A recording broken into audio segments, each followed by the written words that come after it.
I had noticed probably in my mid to late 40s, my whole personality seemed to change. And what they said because of my age is they basically patted me on my head and said, "Oh, honey, it's hormones."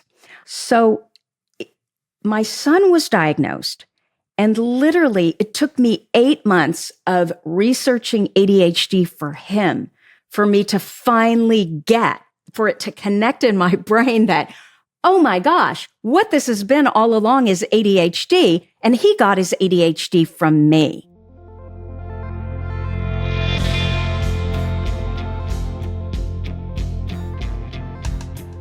This is ADHD Aha, a podcast where people share the moment when it finally clicked that they have ADHD. My name is Laura Key. I head up our editorial team here at understood.org. And as someone who's had my own ADHD aha moment, I'll be your host. I am so thrilled to welcome Tracy Otsuka to ADHD Aha today. Tracy is the host of ADHD for Smart-Ass Women, an amazing podcast. If you haven't checked it out already, where have you been? And she is also the author of a book with the same title. You can see the book on her shelves behind her if you are watching on video. Tracy, welcome. I'm so thrilled that you're here today. I am delighted to be here as well. Thank you so much for having me, Laura. My pleasure. On the way to the office today, I was actually re-listening to your very first episode of ADHD for Smart-Ass Women. Oh, no. You feeling nostalgic? No, I'm feeling stressed because that was 5 years ago and more than 5 years ago. You have created something so fantastic. And I was listening to that first episode because I wanted to be reminded of your ADHD story and how you came to be diagnosed with ADHD. We talk about that a lot here on ADHD Aha. We like to contextualize those experiences so people can start to recognize their own signs and ADHD behaviors. So I know that you were diagnosed about 8 months after your son Marcus was diagnosed. Yeah, roughly. One thing that I was wanting to know after re-listening to your first episode is what was going on at that time that made you start to think, I might have ADHD? I had noticed probably in my mid to late 40s that all of a sudden my whole personality seemed to change. And I had been going to everyone from hormone specialist to my general doctor to gynecologist to a nurse practitioner to a naturopath, like a psychologist. I went from one person to the other. And what they said because of my age is they basically patted me on my head and said, "Oh, honey, it's hormones." I actually had a psychologist say to me, "You're totally fine," because I was literally asking, do I have dementia? What is going on with my brain? And I had a psychologist. She happened to be Asian. I'm half Japanese. And she said to me, "Oh, Tracy, don't worry about it. As we age, the bloom goes off the rose. And as Asian women, we are so, our standards are so high that we can't ever meet them again. So you're just going to have to get used to this." And I remember walking out of that office and thinking, okay, maybe that's what it is, but my gut told me no. And so, where was I going with this? My ADHD brain. So my son was diagnosed, and literally it took me 8 months of researching ADHD for him, for me to finally for it to connect in my brain that, oh my gosh, what this has been all along is ADHD, and he got his ADHD from me. So, and it was because, the symptoms just look very different in women. And you know what the key for me was? It was two things that I heard. Drivenness is a form of hyperactivity. And I was nothing if not driven. If you looked at my background, you would say, oh my gosh, by and large, she's so successful. And of course, they think that if you are successful, classically or traditionally successful, you can't have ADHD. Well, that is so not true. It was my doing and going and not being able to slow down, from one business to another business. I had been a lawyer. I had run a high-end women's wear company. 60% of our business was Saks, Neiman's, and Nordstrom. If you're listening from the United States, you know what I'm talking about. They're big box luxury stores. I had worked for dozens of banks selling distressed properties when the market crashed in 2000, 7 or 8. There was so much that I had done that, if anything, people would have said, oh my gosh, she needs to slow down, right? So it was that. And the second thing was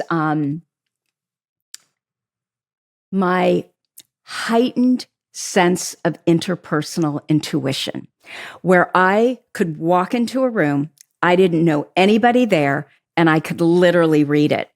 And I really believe that the reason many of us have this heightened sense of interpersonal intuition is because when you can't 100% rely on your brain, you start relying on other senses and you start building those. So those were the two things that when I heard that, oh, those were traits of ADHD, it really became clear to me that my son got it from me. And then I looked at my family, my, extended family, and everybody had ADHD or some form of neurodivergence. Okay, I'm going to quote you from your first episode, which maybe you don't love that idea, but you use the term irritatingly positive. I don't find you irritating at all, by the way. I think that I love your approach to talking about ADHD. Mm-hmm. But was there anything about ADHD that made life harder for you in your perspective? If you ask me, and a lot of times I'm quoted as saying that ADHD is a superpower, I don't believe that. I do believe, however, that there are traits of ADHD that can become among your superpowers.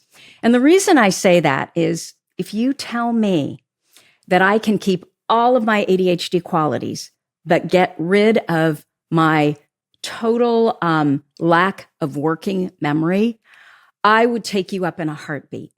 I have the poorest working memory to the point of up until the age of 13, and for girls, ADHD symptoms typically arise in puberty. Before the age of 13, I could memorize anything.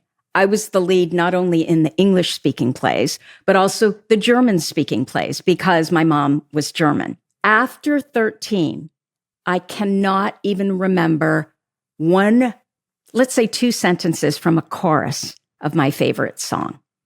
Now, if the favorite song was before 13, somehow that is embedded in my brain. Not well, but a lot better than after 13. Those pathways are there. Yeah.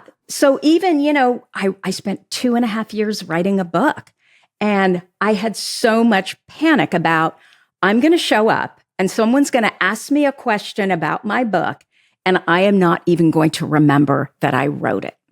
So I think there's a lot of nervous system dysregulation because I cannot rely on my working memory. I'm so grateful, Tracy, that you shared so candidly just now what you do struggle with, because I think it's you have so much positivity and you do such a fantastic job of helping women to harness their smart ass, badass selves. But there's something so relatable too about understanding like this is hard for you too. Yeah, I think the difference between me and sometimes the ADHD women that really, really struggle, it's twofold. Number one, it's trauma, right? If you have big T trauma, and I've met thousands of ADHD women at this point, and what I will say to a T is that the women that struggle the most with ADHD are the women who have big T trauma. I had to work harder than everybody else in school, but I could work hard enough and still do well. All those little cuts, if you've struggled in school of not being good enough and not trying hard enough and all of that, that can also equal big T trauma. So what people need to know is that I don't have big T trauma.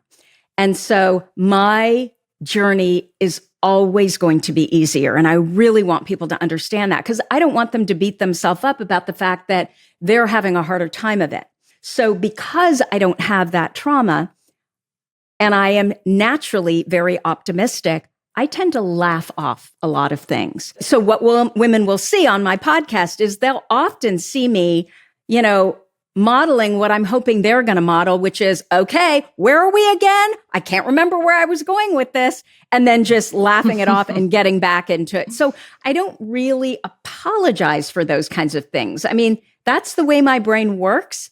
And yeah, it sucks when I'm in an interview, right? But the truth of the matter is, it's that neurodivergence. It's the fact that I don't have that focused thought that also allows me to be so creative and come up with new ideas and frankly, tap into that interpersonal intuition. And that's why I'm good at what I do, because I can see who women are, ADHD women are, before they can see it in themselves. And I have, bar none, never met one ADHD woman who wasn't truly brilliant at something. So because we have these brains of interest, her charge really is figuring out, what does she love to do? What is she passionate about?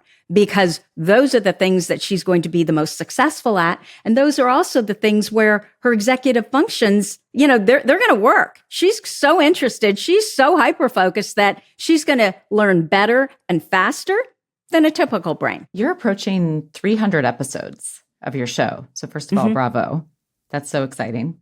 I have a lot of questions about what you've learned from the many women you've interviewed. I'm curious to start with number one. What, top of your head is the most typical kind of self-stigma that you hear women coming in with? I hear a lot of adjectives on my show. I'm really interested in what women are calling themselves. There's this gendered layer on top of the ADHD that's really sticky and hard to untangle. Oh, and it's ridiculous. I mean, yeah. Do you think, and it's the way women beat themselves up and other women about the fact that they may need more help, like for the administrative, household, those kinds of details. And what I always say is, do you ever hear a man apologizing for the fact that they may need some help? If they are traditionally successful, you are just going to assume they have all kinds of help. They have help in the home. They have help in their business. But for women, no, we're supposed to be able to do it all. And I think for ADHD women, especially women with kids, because then you add that layer on top of that. And if you're the one who's responsible for all of the home care tasks, which 70% of women, we do 75% of it. Yeah. Mm-hmm. It's no wonder you're struggling. And then, right. And it's all executive function at home. It's all absolutely. And it's so boring to our brilliant brains. You do it one day and you get up and you got to start all over again. It's literally like Groundhog Day. Well, somebody once asked me, Laura, what do you do on the weekends? I said, I load and unload the dishwasher multiple times. Go on. I cut you off. I'm sorry. Part of the reason that I have been able to be successful with my ADHD brain is because I have a partner who does at least 51%, 71%. I mean, he never has looked at me and said, oh, you're going to do this because you're better at it because you're a woman. No, what we do is we partition what we're going to do based on who's better at it. And then if there's something that neither one of us is good at, we kind of look and say, okay, can we pay someone to do this? Now, obviously, we're privileged to be able to say that. And if we can't, or we realize that, no, we can't afford to do this, then we're going to split it and we're going to do it together. Yeah. There's no reason one of us should have to do something we both hate to do. But a lot of times that falls on the woman. And I'm very fortunate too. I have a partner who is, my husband is not just 51%, yes, 70, maybe 75%, 1 percentage point for all of the unpaid global caregiving that women do is what he's doing at my house. No. Yeah. Okay. So a lot of self-stigma around and like that extra burden and all of the executive function work that comes with caregiving. Are you hearing a lot from women about misdiagnosis? This is part of your story too. Like, tell me what you're hearing and what your suspicions are about that.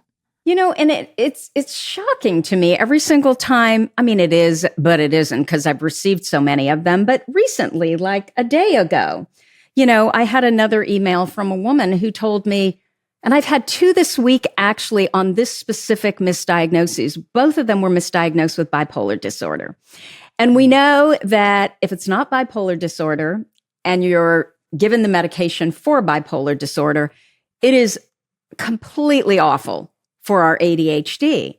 And both of these women had been misdiagnosed with bipolar disorder for decades. Anxiety. Well, okay, let me say something about anxiety. I don't think I've met anyone with ADHD who doesn't have some form of anxiety. Yeah. I mean, how could we not? Given that we're always worried about this brain, right? And we're always worried about, are we doing it the way we're supposed to be doing it? And for a lot of us, especially those that are undiagnosed, we don't understand that, well, screw that. What do you mean the way it's supposed to be done? And I've always had attitude about that. It's like, no, I'm not going to do it your way, but I will do it my way. So my number one value is to challenge the status quo. And you can kind of understand why that would be, because the status quo has rarely worked for me. But it can be kind of annoying to have someone, especially in a group setting. I don't love groups at all. In a group setting, who's constantly trying to make things better, right? Who's constantly trying to change things and won't just go along. And I think especially with women who are socialized to kind of want everything even and the same, having someone who, I don't know how else to say it, but is always standing out, right? And always trying to lead is annoying. There are instances, especially when things are difficult, where people love to have that kind of person because they're the one that is going to take the baton and move forward. But generally, when I'm thinking about women's circles, like I'm thinking about, play groups that I've been part of or women's boards that I've been part of, I mean, I'm sure I can be really annoying. Wait, why don't you like groups, Tracy? I think what it is, Laura. Okay, how do I say this without sounding like a total brat? Just say it. I have discovered, even in groups where individually I love the people, individually, I still struggle in a group. And I think it's because I'm so intense. And I never thought I was intense. I mean, until I was 35, I remember someone calling me intense and I almost fell off my chair. It's really hard for me most times, even like at a dinner, right? To sit back and just have it like 4 people is great because you're across each other. But anything more than that, I don't know. I don't know other than it's my intensity, wanting to do what I want to do when I want to do about it. I adore people.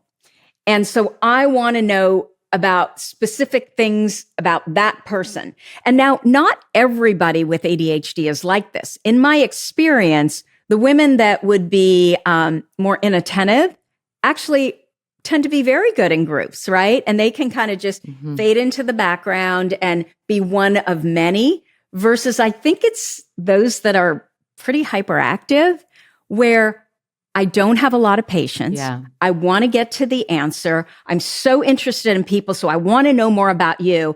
I don't really care about you right now. I just want to know about you. And so I think that's it. Can you relate? Yeah, I completely relate to that. I don't like working in groups myself. I get very impatient. I get very... Yeah. I can seem like a know-it-all, I think. And not because I do know it all, but because I'm like, I know what you're, get to that, get to the next part. Get to the point. To the next part. Yeah. It's much better though with ADHD women, right?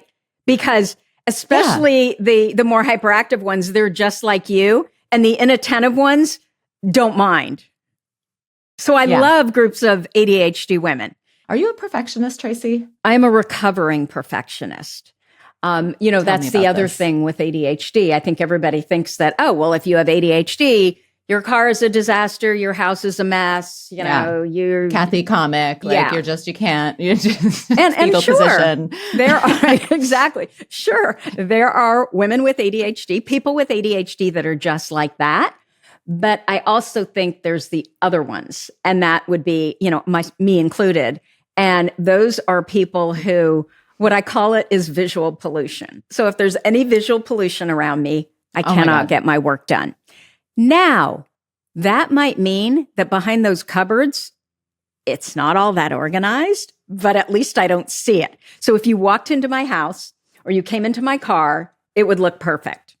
Just don't go in the cabinets. So I was the kid in school where, I don't know if you remember this or if they even did this, when you went to school, but what they would do in my era is we'd have to open up our desk and the teacher would come and throw everything on the floor. My mom used to do that too with my, the dresser. It was such a mess. She would just take everything and throw it on the floor. And for whatever reason, I wasn't embarrassed by it. Like, I mean, even then, I think I thought it was funny, right? But I got good grades. The teachers liked me. So I was a little bit of a disaster, whatever, and I danced ballet 6 days a week. And I am telling you, I think that's what saved my brain. I learned what I needed to do to satisfy teachers, the school system, all of that. What were we talking about? I don't know, but I love it, Tracy. Let's never stop. Yeah, I have no idea what we were talking about. Oh, it was about perfectionism. I have a publicist, and she told me, Tracy, because she was preparing me for like interviews and all that stuff for my book. And she said, okay, one thing I notice about you is whatever you forget, it comes back 5 seconds later. If you can just stall, it'll come right back and you'll remember what it was. So, I was a ridiculous perfectionist. I was actually the opposite of what you would expect for ADHD. I would say the moms in our community, in our school, they were like, oh my God, that woman, put a leash on her. I would come in and want to control everything. Whenever there was any kind of like teacher's lunch or, welcoming the kindergartners, I was the one that went in there and did a whole Martha Stewart. Like everything was beautiful. It was top of the line. The kids' birthday parties were insane. That was fun for me. It was creative, And so I developed a reputation around that. And I love to cook and I love to entertain. And that was probably the first thing that went. Like before, if someone would have said, oh, we're having some school event and, can 50 people come over to your house? I'm like, sure, no problem. That was fun for me. Like I was insane. Yeah. All of a sudden, I could not even cook for 4 people.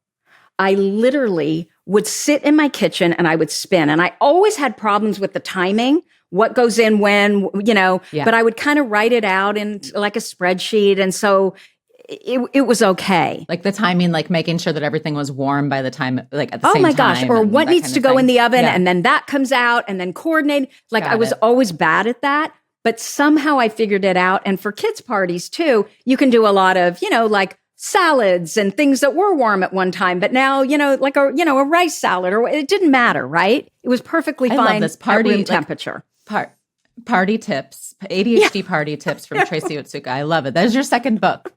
That one's free. I've often thought, though, we need a really good cookbook or some way to take regular cookbooks and make them ADHD friendly because I already had trouble with all that text blocked up together. Like literally, I needed the Garanimals version where there was a picture. Yes. Well, I'm picturing a cookbook that you open and it just says order in on the inside. Okay, but see, I don't see the point of that. Why would I order in and then have to do all the damn dishes? No, I am going out. I never order in. I don't even understand that. It'll say go out. Tracy, you talk so much about women being too much. I know that you don't think that they're too much, but like harnessing ADHD women, harnessing their too muchness. Define too much for us, for the listeners of ADHD Aha. I think too much comes from what other people say about you. And I think when we struggle, it's because we're not being who we really are. We are trying to fit into a society that wants women to be vanilla and white, right? And sit down and sit still and be good girls. Society doesn't like women who are constantly trying to push the status quo. So we can be all over the place, right? Everybody says, oh, she's all over the place. And we can be like that because of, we love the bright, shiny. We're kind of dopamine chasers, right? Looking for the next thing that's going to, give us that momentary boost. And then it's on to the next thing after that. If we can figure out, however, what it is that we're really meant to do with our life. And I believe that is the sweet spot of where our values are. what your strengths are. Like, what are you just naturally good at? And what are you using to move in the world right now that's working for you? And then what talents have you built skills around so that you can turn them into a superpower or 2 or 3 or 4? What are you passionate about? And then what is your purpose, which really is just one of your passions with the side of service? Who are you going to help? We are mission driven. We need to be helping. So if you can figure out what the sweet spot is, you can't help but be successful. When we're not in that sweet spot, though, when we're doing all the things, when we're trying to make everybody else happy and we don't even know what's important to us, that is when we really struggle. I did a little poll a couple of years into my 100,000 member Facebook group, and I asked, do you feel like you have to make a difference more than your peers? And 98% of the women that responded said yes, that, many of us have friends, they get to a certain age, they're talking about retiring and riding off into the sunset. And I'm like, I could never think like that. There's only so much time. And because I don't understand time and I've never been good with time, I'm panicked about time. And there's so much that I still want to learn and do. And, we are late bloomers too. So it is never too late. I mean, I have 70-year-old women, that I work with that do a complete roundabout and all of a sudden are doing their life's work. And suddenly they realize that, oh my gosh, there is nothing too much about me. What I will say at the end of my podcast is, no one ever made a difference by being too little, right? So I would say too much is a badge of honor. We do talk a lot about the struggles that people are going through, and I interview a lot of women. And again, that's with purpose. It's because I want to show what do symptoms that you normally see on a piece of paper or on a web browser, that it doesn't mean anything when you look at that list. What does it actually mean in real life, right? So a lot of, I believe that a lot of, my listeners, I know that a lot of my listeners are going through the evaluation process, or they might hear this show and then they go through the evaluation process. What can you say to them? What I would say to them is, you are the expert on you. This is what I have discovered. When we have ADHD, we know it. And the truth of the matter is, doctors, clinicians, whomever you're working with, they can't tap into your rudder. They don't know what's going on inside you, right? And the way ADHD is tested, it really is all about that. So I have talked to women. Well, we know that the average is a woman will go to 3.2 clinicians before she's finally diagnosed appropriately. So what I always say is, you are the expert on you. If you get a bad diagnosis, if you have some medical professional who, diagnostician, whatever, who's telling you it's not ADHD, but you've done all the research yourself and you should, and you understand how your brain works and you don't agree with it, go get a second opinion and even a third opinion. Because we know 3.2, right? And it may be that whatever you've been diagnosed with before, the anxiety, the depression is also there. But I will tell you that if ADHD underlies all that, it'll make the anxiety and the depression a lot better too, because finally you know what it is. That is so helpful. I'm so excited that you came on ADHD Aha. You're such a role model. You're such an inspiration. Thank you so much for coming on the show today, Tracy. No, it was my absolute privilege. Thank you.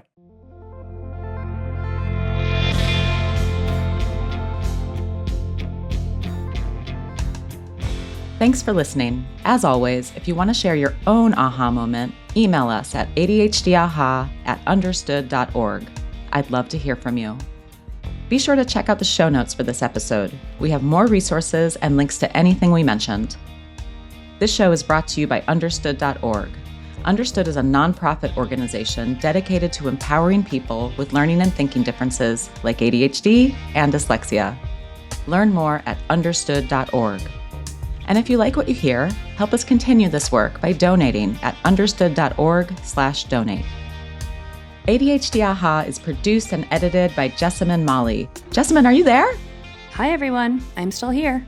And Margie DeSantis. Hey. Our theme music was written by Justin D. Wright, who also mixes the show. Alana Milner is our supervising producer.